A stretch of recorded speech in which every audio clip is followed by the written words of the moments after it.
வப்பாட்டி மோகத்தால் என் உண்மையான அன்பை இழந்த உண்மை கதை.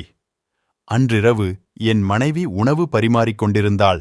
நான் வீட்டிற்கு வந்ததும் அவளின் கையை பிடித்து, உன்னிடம் ஒன்று சொல்ல வேண்டும் என்றேன். அவள் அமைதியாக அமர்ந்து சாப்பிட்டாள். மீண்டும் அவள் கண்களில் காயத்தை கவனித்தேன். சற்றென்று வாயை திறந்து அதை கேட்கத் தோன்றவில்லை. ஆனால் நான் என்ன நினைக்கிறேன் என்பதை அவளுக்கு தெரிவிக்க நினைத்தேன். நிதானமாக பேச ஆரம்பித்தேன். எனக்கு விவாகரத்து வேண்டும். என் வார்த்தைகளால் அவள் கோபப்பட்டதாக தெரியவில்லை.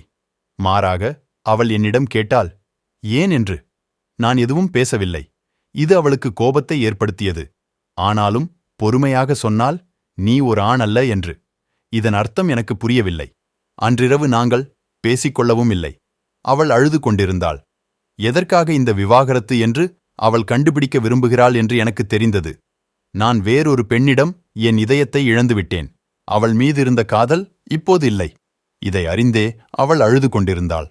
அவளை பார்ப்பதற்கு பரிதாபமாக இருந்தது. ஆழ்ந்த குற்ற உணர்வுடன் நான் விவாகரத்து பத்திரத்தை தயார் செய்தேன். அதில் எங்கள் வீடு, எங்கள் கார், நிறுவனத்தில் 30% பங்குகளை அவள் வைத்துக் கொள்ளலாம் என்று கூறினேன். அவள் அதை படித்துவிட்டு துண்டாக கிழித்து எறிந்துவிட்டாள். என்னுடன் தன் வாழ்வில் 10 ஆண்டுகளை கழித்தவள் அந்நியமாகிவிட்டாள். ஆனா நான் மதுவை மிகவும் நேசிப்பதாக கூறிய வார்த்தைகளை என்னால் திரும்ப பெற முடியவில்லை. கடைசியாக என் முன்னால் அவள் சத்தமாக அழுதாள். அதைத்தான் நான் பார்ப்பேன் என்று எதிர்பார்த்தேன். உண்மையில் அவளது அழுகை எனக்கு ஒரு வகையான விடுதலை. பல வாரங்களாக என்னை ஆட்கொண்டிருந்த விவாகரத்து யோசனை இப்பொழுது உறுதியாகவும் தெளிவாகவும் தெரிகிறது. அடுத்த நாள் மதுவுடன் நேரத்தை கழித்த பிறகு நான் மிகவும் தாமதமாக வீட்டிற்கு வந்தேன். அவள் ஏதோ எழுதிக் கொண்டிருப்பதைக் கண்டேன். அன்று இரவு உணவில் சாப்பிடவில்லை. மது உடனான ஊடலின் சோர்வால் நேராக தூங்க சென்று விட்டேன். காலையில் அவள் விவாகரத்து நிபந்தனைகளை முன்வைத்தாள். அவள் என்னிடமிருந்து எதையும் விரும்பவில்லை. ஆனால் விவாகரத்திற்கு முன்பு 1 மாத அறிவிப்பு தேவைப்பட்டது. அந்த 1 மாதத்தில் நாங்கள் முடிந்தவரை சாதாரணமாக வாழ முயற்சிக்க வேண்டும் என்று அவள் எழுதியிருந்தாள். அவள் இப்படி கேட்டதற்கு ஒரு காரணம் உள்ளது. எங்கள் மகனுக்கு 1 மாதத்தில் பரீட்சை இருந்தது. எங்களின் உடைந்த திருமணத்தால் மகனின் வாழ்வை சீரழிக்க அவள் விரும்பவில்லை. இது எனக்கு சம்மதமாக இருந்தது. ஆனால் அவளிடம் இன்னும் ஏதோ இருந்தது. எங்களின் திருமண நாளில் நான் அவளை எப்படி மணமகள் அறைக்குள் அழைத்துச் சென்றேன் என்பதை நினைவுபடுத்தும்படி அவள் என்னிடம் கேட்டுக்கொண்டாள். மாதத்திற்கு ஒவ்வொரு நாளும் எங்கள் படுக்கை அறையிலிருந்து வாசலுக்கு அழைத்து செல்லும்படி அவள் கேட்டுக்கொண்டாள். அவளுக்கு பைத்தியம் பிடித்துவிட்டது என்று நினைத்தேன். எங்களின் கடைசி நாட்களை சகித்துக் கொள்ள வேண்டும் என்பதற்காக அவளுடைய இந்த முட்டாள்தனமான கோரிக்கையை ஏற்றுக்கொண்டேன். என் மனைவியின் விவாகரத்து கோரிக்கைகளை மதுவிடம் கூறினேன். அவள் சத்தமாக சிரித்தாள். இது முட்டாள்தனமானது என்றும் என்ன தந்திரம் செய்தாலும் விவாகரத்து செய்வதை தடுக்க முடியாது என்றும் சிரித்தாள். எனது விவாகரத்தை வெளிப்படையாக வெளிப்படுத்தியதிலிருந்து எனக்கும் என் மனைவிக்கும் எந்த உடல் தொடர்பும் இல்லை. அவள் கேட்டபடி முதல் நாள் அவளை கையில் ஏந்தி அழைத்துச் சென்றபோது நாங்கள் இருவரும் விகாரமாக தோன்றினோம். எங்கள் மகன் கைதட்டினான். நான் அவளை தூக்கிக் கொண்டு வாசல் வரை நடந்தேன். அவள் கண்களை மூடிக்கொண்டு மெதுவாக சொன்னாள், விவாகரத்து பற்றி மகனிடம் எதுவும் சொல்ல வேண்டாம் என்று.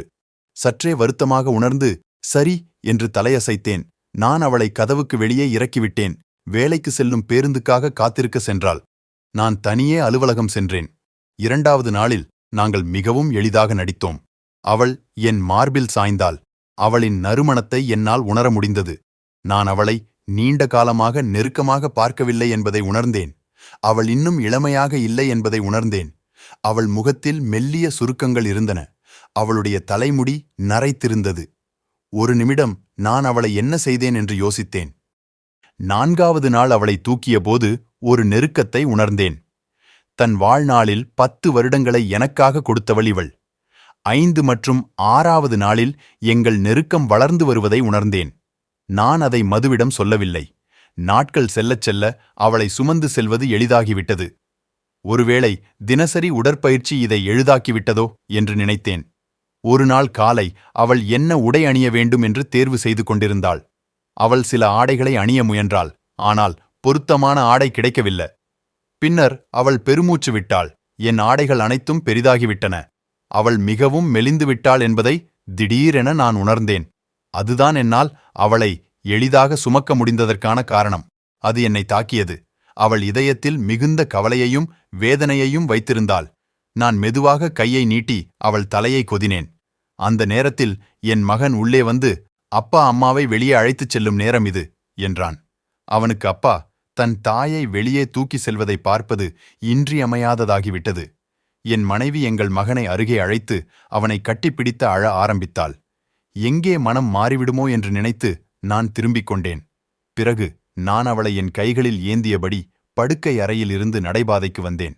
அவள் கை என் கழுத்தை இயல்பாகவும் மென்மையாகவும் சூழ்ந்திருந்தது. நான் அவளை இறுக்கமாக பிடித்தேன். எங்களின் திருமண நாளைப் போலவே இருந்தது. ஆனால் அவளது எடை குறைந்திருந்தது என்னை வருத்தமடையச் செய்தது. அவளை என் கைகளில் பிடித்தபோது என்னால் ஒரு அடி கூட நகர முடியவில்லை. எங்கள் மகன் பள்ளிக்கு சென்று விட்டான்.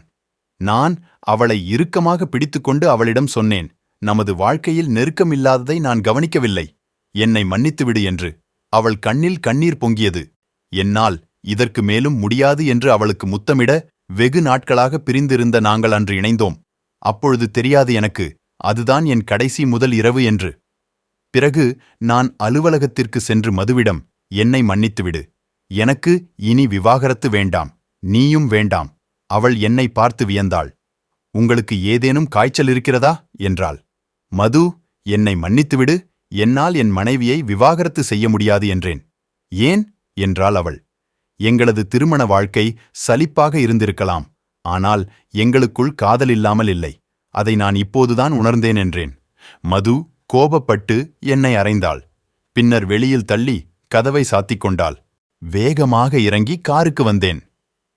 வழியில் உள்ள பூக்கடையில் பூச்செண்டு ஆர்டர் செய்தேன். கார்டில் என்ன எழுத வேண்டும் என்று விற்பனை பெண் கேட்டதற்கு நான் சந்தோஷமாக சிரித்துக்கொண்டே சொன்னேன், இறப்பு எங்களை பிரிக்கும் வரை உன்னை தினமும் காலையில் சுமப்பேன் என்று. அன்று மாலை வீட்டிற்கு வந்தேன். கைகளில் பூக்கள், முகத்தில் புன்னகை. ஏனெனில் என் மனைவியிடம் விவாகரத்து இனி தேவையில்லை, நாம் புதிதாக நம் வாழ்க்கையை தொடங்கலாம் என்று அவளிடம் கூற வேண்டுமென்று ஆசையாய் ஓடிவந்து பார்த்தேன். அதிர்ச்சியடைந்தேன். அங்கு படுக்கையில் என் மனைவி இறந்து கிடந்தாள்.